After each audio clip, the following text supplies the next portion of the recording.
Okay, hi po. I am Cassie. I'm 17 years old. And wala lang. I'm the kind of person na marami akong reference sa buhay. Na mas madami pa yung nakabisado kong reference kaysa sa mga formulas sa math. Kasi, wala eh. Ewan ko kung ano ba talagang pangarap ko sa buhay. Gusto ko ba maging pharmacist o maging stand-up comedian? Daft track. Oh, this is so sad. Wala na kasi akong makausap. I mean, kasi yung mga friends ko, may mga love life yan sila. Siyempre, biktima na naman yung sarili ko. Bibiktima ko na naman. Pero, sa totoo lang, nakamute lang talaga yung mga tropa ko. Ako, wala, dead is ma. Dead is ma. Yan lang. Bakit ko ba ito ginagawa? Wala. Actually, gusto ko lang mag-rant ng, mag-create ng rant account. Kung saan, irarant ko yung mga nasa isip ko. Kasi sobrang poetic. Hindi naman sa sobrang poetic. May mga opinions lang ako na sana, ganun, parang may opinions ako na inis ko, sana may makagets sa akin. Kasi sometimes hindi ako nagigets ng mga tropa ko. Diba? Na, kahit naman sabihin natin na it's fine to be alone. It's fine na maging mag-isa ako. Pero, sometimes we yearn for someone to understand us. I-block na nga lang. Anyways, yun lang. Kasi like, I love my friends. I love them so much. Okay. Pero kasi sometimes hindi nila ako nagigets on a level na, puro kasi pantanga masasabi ko yung mga kaibigan ko medyo, ganun. Ako landslide. Kaya nga na-relate ako sa kanta ng Silver Spring. Silver Spring, boom! I forgot. The Fleetwood Mac pala. Sorry, embedded na kasi sa akin yung Silver Spoon. Sorry po. Okay. What are we going to talk about? Kasi nasabi ko na yun. Eto na, intro na yun ng personality ko. Okay. Okay. Dahil nga rant video to, magra-rant ako. Siyempre. Kasi like, wala pa nga 1 week. Pero like, last week, kaya na. Ganon, sige, last week na lang. Last week is like, I told my friends, I told myself, I told the universe, I told God na, okay, I'm ready na for a relationship. Ganon, nakakatakot. Di naman.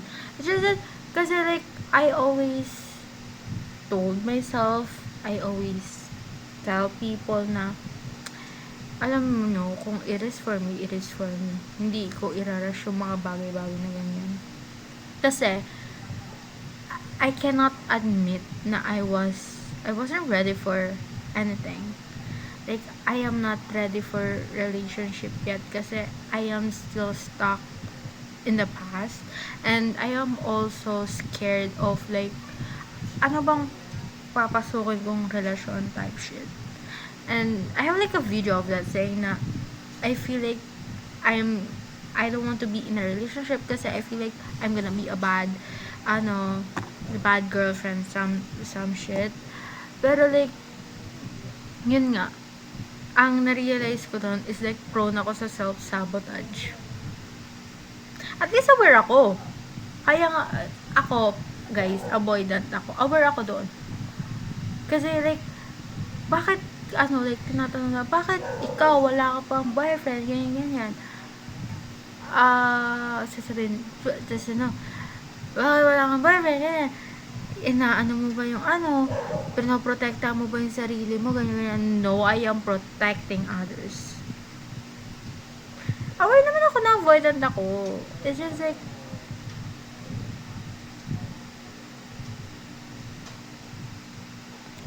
alang may tao. Alang may tao sa labas. Ako, diba, yun na, avoidant ako. Eh, ano ngayon? Ang gustong gawin natin?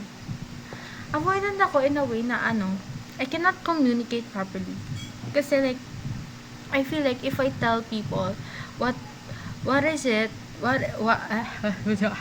Yeah. If sasabihin ko sa mga tao kung ano talaga yung nafe-feel ko, feel ko hindi nila ako magigets on that level na parang ang babaw for me. Ganon. And kahit naman sa anong relationship avoidant ako, nagsiself-isolate ako sometimes, ganyan. Yung mga ano ko sa boy. Like, I just want someone to get it na sometimes I cannot entertain you. Sometimes I will just like, I will step back. Kasi I cannot handle change. Legendary pool, guys. Joke lang. Like, personally, I can. Ganun. Pero, may ano, like, there's some people na really, na, ano, di ko na alam. Ano ba talaga ang pag-uusapan na, sige. Eto din, alam ko kung avoidant issue pa rin to, pero takot ako maging vulnerable. In a way na natatakot ako, like, na, makita ako na I am weak. Kasi parang yun eh. Like, nakakatakot na makita kang weak kasi you don't know if it's gonna be used against you. Or like, you will be a laughing stock. I don't want that.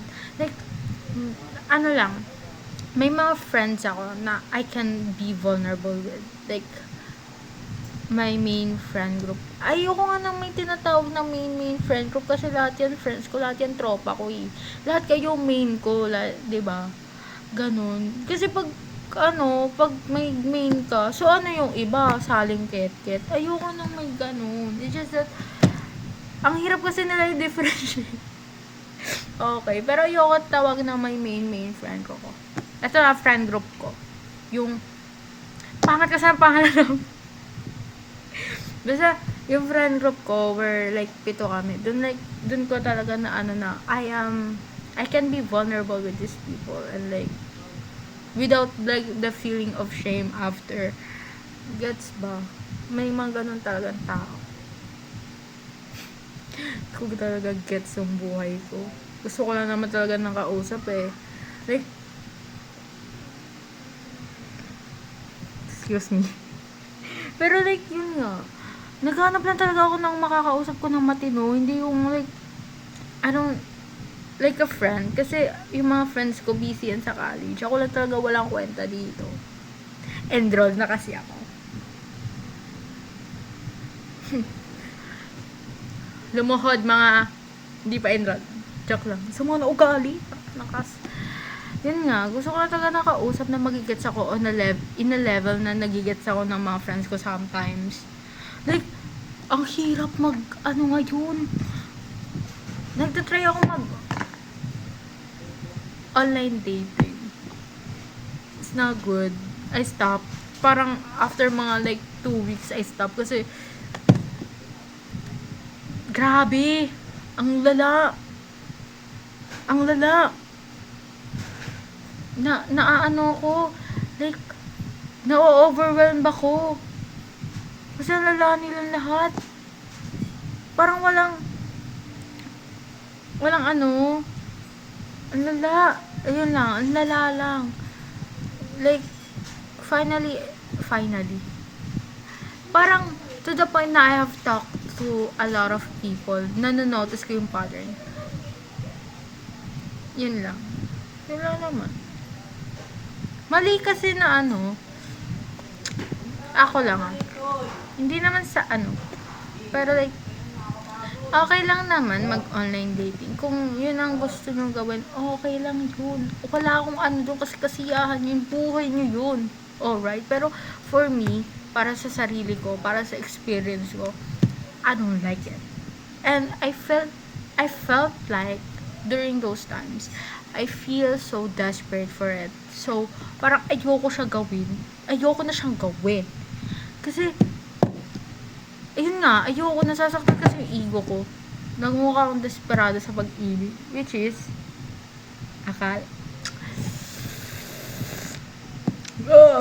pero, guys, mag-ingat kayo sa mga namimit nyo online, ha? Mag-ingat kayo. Tsaka kung yung mga nag-hook up dyan, protection, yun lang. Protection, guys. Hindi lang yan sa pagbubuntis.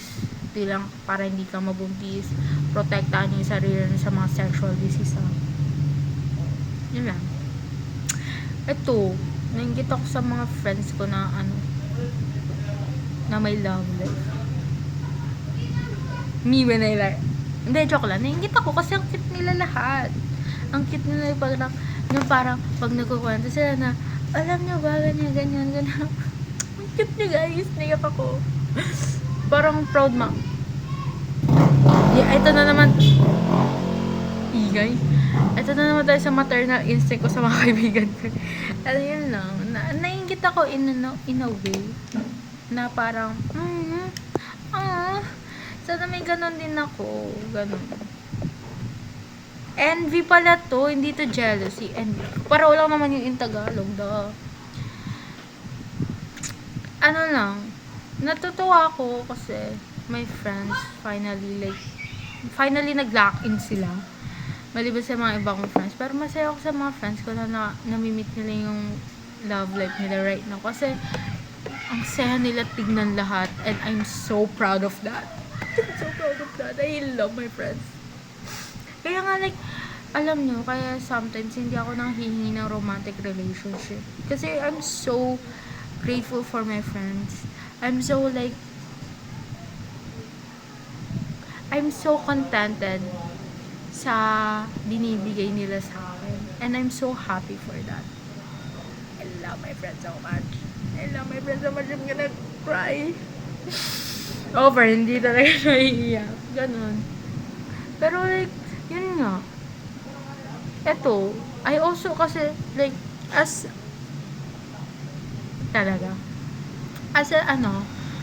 if at some point, gusto ko rin naman nung meron sila. Ingitera kasi ako. Joke lang, hindi. It's just as much as I wanted to be chosen, I also want to choose someone.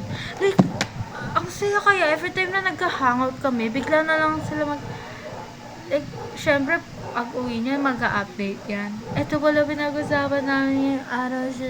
Gusto ko na nagkadaon. Pero hindi ko naman siya nirarush. Hindi na para i-rush yan kasi magiging busy woman ako. Kasi nga, freshman, gano'n. Dapat naglalaki na ako sa ingay ng aso.